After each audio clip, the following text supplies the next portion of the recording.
اب رمضان کے بعد جو مہینہ شروع ہوگا وہ حج کا مہینہ ہے. شوال، ذی القعدہ، ذی الحج. شوال کا پورا مہینہ، ذی القعدہ کا پورا مہینہ اور ذی الحجہ کے 10 دن قرآن کہتا ہے یہ حج کے مہینے ہیں.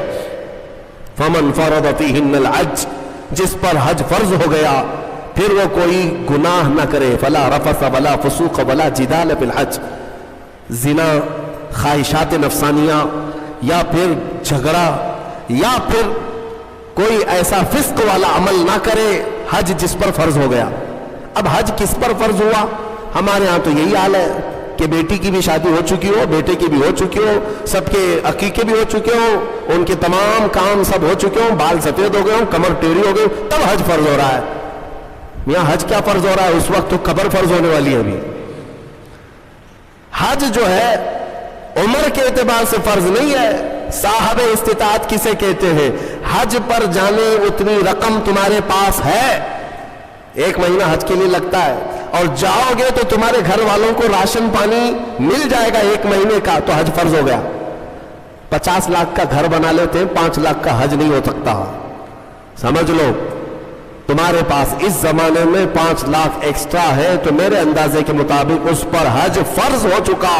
اور میرے آقا صلی اللہ علیہ وسلم نے فرمایا جس پر حج فرض ہوا اور وہ حج کے لیے نہیں گیا، میرے آقا فرماتے ہیں مجھے اس کی پرواہ نہیں کہ وہ یہودی ہو کے مرے یا عیسائی ہو کے مرے. حج کی فرضیت کو ہلکے میں لیتے ہیں لوگ.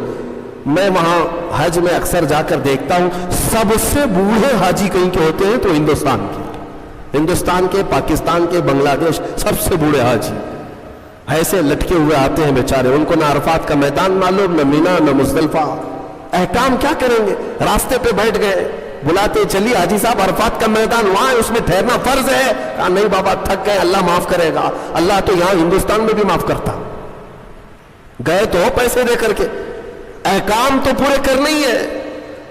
اگر احکام کیے بغیر تم یہ کہتے بیٹھ جاؤ تو میرے عزیزو یہ مذاق ہے. اسی لیے جوانی میں اگر مال آ گیا، استطاعت آ گئی تو جوانی میں حج فرض ہے. انڈونیشیا والوں کے بارے میں ہم نے سنا ہے حج نہیں کرتے تو ان کو لڑکی بھی نہیں دیتے ہیں. شادی کرنے سے پہلے وہاں جوان لوگ حج کر چکے ہوتے ہیں. حج نہیں تو عمرہ. غریب آدمی عمرہ کرے گا تو اس کو بیوی ملے گی. لہذا آپ میں سے جو اس طرح کے خیالات پالتے ہو کہ ابھی بہت کام باقی ہے، بعد میں دیکھ لیں گے حج، تو ان کے لیے یہ وعید ہے. کچھ بوڑھے جا چکے حج کے لیے، لیکن بہت سے تو ایسے ہیں موت آ گئی، وہ پلاننگ کرتے رہ گئے اور موت آ گئی. پھر ان کے لیے وہی وعید ہے جو حدیث پاک میں آئی ہے. پتہ نہیں ان کا خاتمہ کس انجام کے ساتھ ہوا ہو. حضور فرماتے ہیں مجھے اس کی پرواہ نہیں کہ یہودی ہو کے مرے یا عیسائی ہو کے مرے. اللہ نے اگر طاقت دی ہے، استطاعت دی ہے اور مال دیا ہے تو حج کر لیا کرے. یہ حج کے احکام بھی اس بارے میں آج ہم نے تلاوت کی ہے. اور خصوصیت کے ساتھ آخری بات میں عرض کروں، 3 پارے کی شروعات تھی، ہم نے جو آیتیں تلاوت کی وہ آیت الکرسی ہے. اللہ لا الہ الا هو الحی القیوم. یہ ایک آیت ایسی ہے جس کو آیت الکرسی کہتے ہیں. ایک آیت ہے پوری، اور اس کے متعلق فضائل اتنے آئے ہیں کہ اللہ تعالیٰ نے اپنے رسول کو خاص تحفے کے طور پر آیت الکرسی عطا فرمائے. جو آیت الکرسی پڑھ لیتا ہے وہ ساری بلاؤں سے محفوظ ہے. رات کو اگر پڑھ کر کے سویا تو اس کا گھر جلنے سے محفوظ، جلنے سے، چوری ہونے سے محفوظ. بلکہ آیت الکرسی پڑھنے والے کے متعلق یہ بھی ہے کہ اگر ہر فرض نماز کے بعد کسی کی عادت ہے کہ وہ آیت الکرسی پڑھ لیا کرتا ہے ہر فرض نماز کے بعد، تو فرمایا گیا کہ جب اس کی روح نکلنے کا وقت آئے گا، اس کی روح نکلنے کا وقت آئے گا تو ایسا ہوگا کہ اس کی روح ادھر نکالی جا رہی ہوگی، ایک قدم دنیا میں ہوگا، دوسرا قدم جنت میں ہوگا. اور اس کی روح قبض کرنے کے لیے بھی یہ حکم آیا کہ اتنی آسانی کے ساتھ اس کی روح نکالی جائے گی کہ اسے اندازہ بھی نہیں ہوگا، پتہ بھی نہ چلے گا. آیت الکرسی پڑھنے کی عادت ڈالو، حفاظت کے لیے بھی، اور جو اللہ رب العزت سے بے پناہ محبت کرنا چاہتا ہے، اپنے رب سے بے پناہ محبت کر کے قریب ہونا چاہتا ہے، اسے آیت الکرسی کا ورد ضروری ہے. وہ جس قدر آیت الکرسی پڑھے گا مولا تعالیٰ اتنا قریب اس بندے کو کرتا جائے گا. اور ایک بات یاد رکھ لیں، الحمدللہ بچپن سے ہمیں بھی یہ عادت ہے، آیت الکرسی پڑھنے والے کی ایک اور فضیلت ہے کہ اسے پھر دوسری کرسی کی لالچ بھی نہیں آئے گی۔ ہاں، کرسی والوں کو میں یہ کہتا ہوں آیت الکرسی پڑھا کرو تاکہ یہ نحوست دل سے نکل جائے، یہ کرسی وہ کرسی وہ کرسی یہ کرسی، کب تک کرسیوں کے پیچھے چلو گے؟ جس کے پاس آیت الکرسی ہو، جیسے دیکھو اجمیر کے خواجہ کی کرسی آج تک کوئی نہیں ہلاتا، کوئی نہیں ہلاتا، اور اس کرسی کے لیے کبھی الیکشن بھی نہیں ہوتا۔ ہماری بات ہمارے اور 100 نسلیں بھی آئیں گی، ہندوستان کا بادشاہ وہ نسلیں غریب نواز کو ہی سمجھا کریں گی، کیوں؟ وہ آیت الکرسی والے بادشاہ ہیں۔ لہذا ہے سنی مسلمانوں، آیت الکرسی کا ورد رکھو۔ یہ کرسیوں کی لالچیں بھی بہت خطرناک ہوتی ہیں، بسا اوقات انسان کو کافر بنا دیتی ہیں، بسا اوقات انسان کو گمراہ کر دیتی ہیں۔ ہم نے دیکھا ہے اولیاء اکرام کی تعلیم میں، اولیاء اکرام جب کسی کی تربیت کرتے ہیں نا تصوف میں، تو تربیت میں سب سے پہلے وہ 2 چیزوں کو مارتے ہیں۔ پہلی چیز یہ ہے کہ کھانے میں لالچی نہ ہو، بہت زیادہ کھانا بند کر دو۔ اگر کسی ولی کے دربار میں تربیت لینا ہے تو پہلی تربیت وہ یہ کرتے ہیں کھانے پر کنٹرول، اور دوسری تربیت کسی بھی مقام، مرتبے، منصب اور کرسی کی لالچ ہرگز نہیں۔ کوئی عمل اس لیے نہیں کرے گا کہ مجھے یہ مقام ملے، دنیاوی منصب ملے۔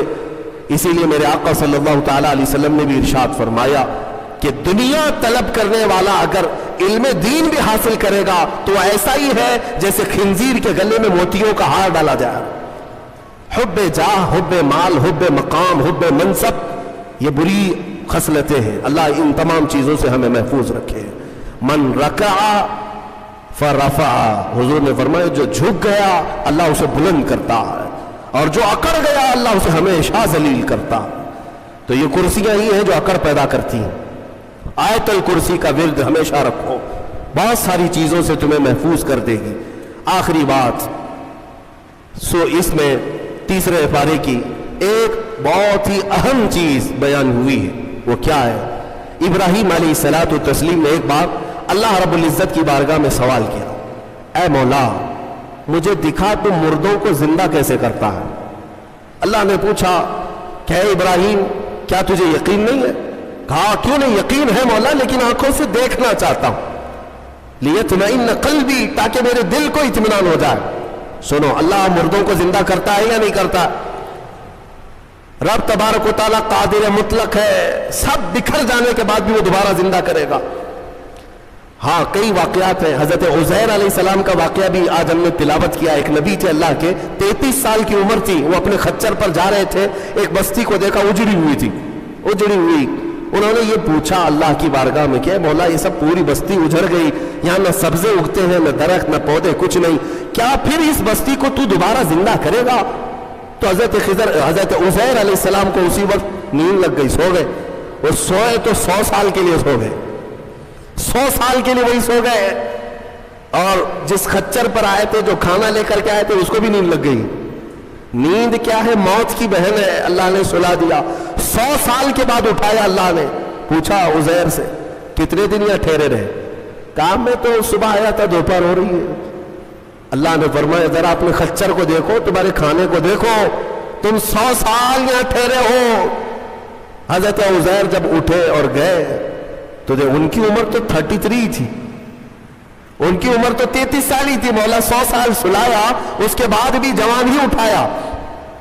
جب اپنی آبادی میں آئے تو ان کے زمانے کے بچے بھی بوڑھے ہو چکے تھے، خود ان کی اولاد جو ان کے بیٹے تھے وہ ان سے بھی بڑے ہو چکے تھے، 118 سال، 115 سال، 110 سال کے ان کی عمریں ہیں، اور حضرت عزیر کی عمر تو 33 سال ہے۔ حضرت عزیر آئے اور کہا میں عزیر ہوں، اللہ کا نبی۔ لوگوں نے انکار کر دیا کہ وہ 100 سال پہلے جا چکے، تم کہاں سے آئے ابھی؟ ایک خاتون جو ان کے گھر کی کنیز تھی، وہ بہت بوڑھی ہو چکی تھی، اس نے کہا میں عزیر کو 2 علامتوں سے پہچانتی ہوں، اگر وہ 2 علامتیں اس کے اندر ہیں تو یہ عزیر ہے۔ وہ آئی، کہا ایک تو یہ ہے کہ پورے زمانے میں تورات اگر کسی کو لفظ بلفظ یاد ہے تو صرف عزیر علیہ السلام، کسی کو نہیں، ایک علامت یہ ہے۔ دوسری یہ ہے کہ ان کی پیٹھ پر ایک نشان ہے جو کسی کے اندر نہیں ہے، وہ میں دیکھ چکی ہوں۔ حضرت عزیر کو جب اس بوڑھی نے یہ کہا تو حضرت عزیر علیہ السلام نے لفظ بلفظ پوری سورہ تورات سنا تھی، اور ان کی پیٹھ پر وہ نشان بھی باقی تھا۔ تو اس خاتون نے پکار کر کہا، اے لوگوں، یہ اللہ کی قدرت ہے، یہی عزیر ہے جو 100 سال پہلے ہم سے بچھڑا تھا، آج مولا نے 100 سال بعد دوبارہ اسے ہمارے ہاں اٹھا کر لایا ہے۔ یہ واقعہ کیوں پیش آیا؟ یہ ان منکرین کو بتانے کے لیے جو یہ سمجھتے ہیں کہ موت کے بعد پھر اللہ کسی کو نہیں اٹھا سکتا، اسی لیے کچھ لوگ جلا کر راکھ کرتے ہیں، کچھ لوگ چیل کووں کو کھلا دیتے ہیں کہ مرنے کے بعد پھر پکڑ نہیں ہونی چاہیے۔ یہ شراب کیوں پیتا تھا، چوری کیوں کرتا تھا، کوئی ڈنڈے مارنے والا نہ ہو، ہم تو اس کو جلا کے راکھ کر چکے۔ مولا قرآن میں بیان فرماتا ہے، جو رب ایک پانی کے قطرے سے تمہیں انسان بنا سکتا ہے، تمہاری راکھ کو جمع کر کے دوبارہ تمہیں زندہ کیوں نہیں کر سکتا؟ وہ قادر مطلق ہے، دوبارہ اٹھائے گا۔ ہمارا عقیدہ کیا ہے؟ موت کے بعد ہم دوبارہ ہوں گے کہ نہیں ہوں گے، لیکن اس دنیا میں نہیں، پنیہ جنم نہیں، ہاں یہ پنیہ جنم والا نہیں ہے۔ ہمارا جو عقیدہ ہے وہ یہ ہے کہ مریں گے یہاں، اٹھیں گے قیامت کے دن۔ قیامت سے پہلے پھر کسی کی آتما نہیں اٹھنے والی ہے، جس کی اٹھتی ہو بیوقوف ہے۔ ہاں وہ جو مشہور کرتے ہیں کہ اس کی آتما آئی، اس کی آتما آئی، کسی کی آتما نہیں آتی۔ ہاں یہ بات یاد رکھیں، شیطان کھیلتا ہے، روحیں جا چکی، ایک بار نکل گئی تو اب قیامت کے دن دوبارہ زندہ ہو۔ الحمدللہ ہمارا عقیدہ یہی ہے، اسلام کا عقیدہ یہ، ہم مرنے کے بعد عالم برزخ میں جاتے ہیں اور پھر مولا قیامت کے دن اٹھاتا ہے۔ اس سے پہلے ہمارا عقیدہ یہ نہیں کہ ہم مرنے کے بعد پھر کبھی چوہا بن کے اٹھیں گے، بلی بن کے اٹھیں گے، کتا بن کے اٹھیں گے، ہاں اچھے کام کیا تھا تو اچھا بن کے دوسرے جنم میں پیدا ہوگا، برا کام کیا تھا تو کتا بن کے جنم لے گا، یہ نہیں ہے۔ الحمدللہ ہمیں اللہ نے انسان بنایا تھا، انسان ہی اٹھیں گے۔ ہاں کتوں والا عقیدہ مت رکھو، چوہوں والا اور بلیوں والا عقیدہ مت رکھو، ہمارا یہ عقیدہ نہیں۔ جو بات میں عرض کر رہا تھا وہ ابراہیم علیہ السلام کی۔ ابراہیم علیہ السلام نے پوچھا رب سے، تو کیسے زندہ کرتا ہے مرنے کے بعد؟ تو رب نے فرمایا، کیا تجھے یقین نہیں؟